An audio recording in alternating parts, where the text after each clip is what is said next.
Ebola virus ను వ్యాప్తిని కట్టడి చేసేందుకు ఏపీ సర్కార్ ప్రత్యేక చర్యలు చేపట్టింది. తిరుపతి రుయా ఆసుపత్రిలో ప్రత్యేక వార్డును ఏర్పాటు చేశారు. 15 బెడ్లతో కూడిన ఐసోలేషన్ వార్డు ఏర్పాటు చేశారు. ఎబోలా వైరస్ జంతువుల నుంచి మనుషులకు వ్యాపించే ప్రమాదకర అంటువ్యాధి అని తిరుపతి రుయా మెడికల్ సూపరింటెండెంట్ మనోహర్ తెలిపారు. జ్వరం, తలనొప్పి, వాంతులు, విరోచనాలు వంటి లక్షణాలు కనిపిస్తే వెంటనే వైద్యులను సంప్రదించాలని సూచించారు. బాధితుల రక్తం, శరీర ద్రవాలతో సంపర్కం వల్ల వైరస్ వ్యాప్తి చెందే అవకాశం ఉందన్నారు. పరిశుభ్రత పాటించడం, చేతులు శుభ్రంగా కడుక్కోవడం, అనుమానితులకు దూరంగా ఉండటంతో వైరస్ వ్యాప్తిని త్వరగా నివారించవచ్చన్నారు.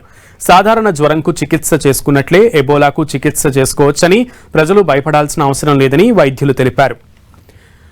ఇప్పటికే ఏపీ వ్యాప్తంగా ఎబోలా వైరస్ కట్టడికి ప్రభుత్వం ప్రత్యేక చర్యలు చేపట్టింది. విదేశాల నుంచి వచ్చే ప్రయాణికులకు వైద్య పరీక్షలు నిర్వహిస్తుంది. విజయవాడ, తిరుపతి విమానాశ్రయాల్లో ప్రయాణికులు వైద్య పరీక్షలు నిర్వహించి వ్యాధి లక్షణాలు ఉన్న వారిని ఐసోలేషన్కు తరలిస్తున్నారు.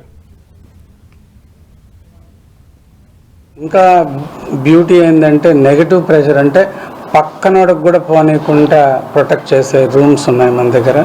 అవి రెడీగా ఉన్నాయి. సడన్గా 20 మంది వచ్చినా కూడా వాళ్ళకి కావాల్సిన కిట్స్ కావచ్చు, పర్సనల్ ప్రొటెక్షన్ ఎక్విప్మెంట్, అవన్నీ కూడా మినిమం 20 మందికి అన్నట్టుగా మేము రెడీగా ఉన్నాము. వచ్చిన తర్వాత మిగతా చూస్తాము. మేము పదే డిస్కస్ చేస్తున్నాం వాట్ బెస్ట్ మనం చేయగలము. అవైతే మేము రెడీగా ఉన్నాం. We are prepared to go with ఏ కేసు వచ్చినా మేము డీల్ చేయడానికి రెడీగా ఉన్నాం. దీనికి తిరుపతి ప్రజలే కాదు, చుట్టుపక్కల ఉన్న ప్రజలకు కూడా మేమేం చెప్తామంటే దీని గురించి భయపడాల్సిన పని లేదు. మిగతా జబ్బుల్లాగే ఇది కూడా మామూలు వైరల్ జ్వరమే. అయితే తీవ్రతకి వెళ్తే మనం ఏమీ చేయలేం.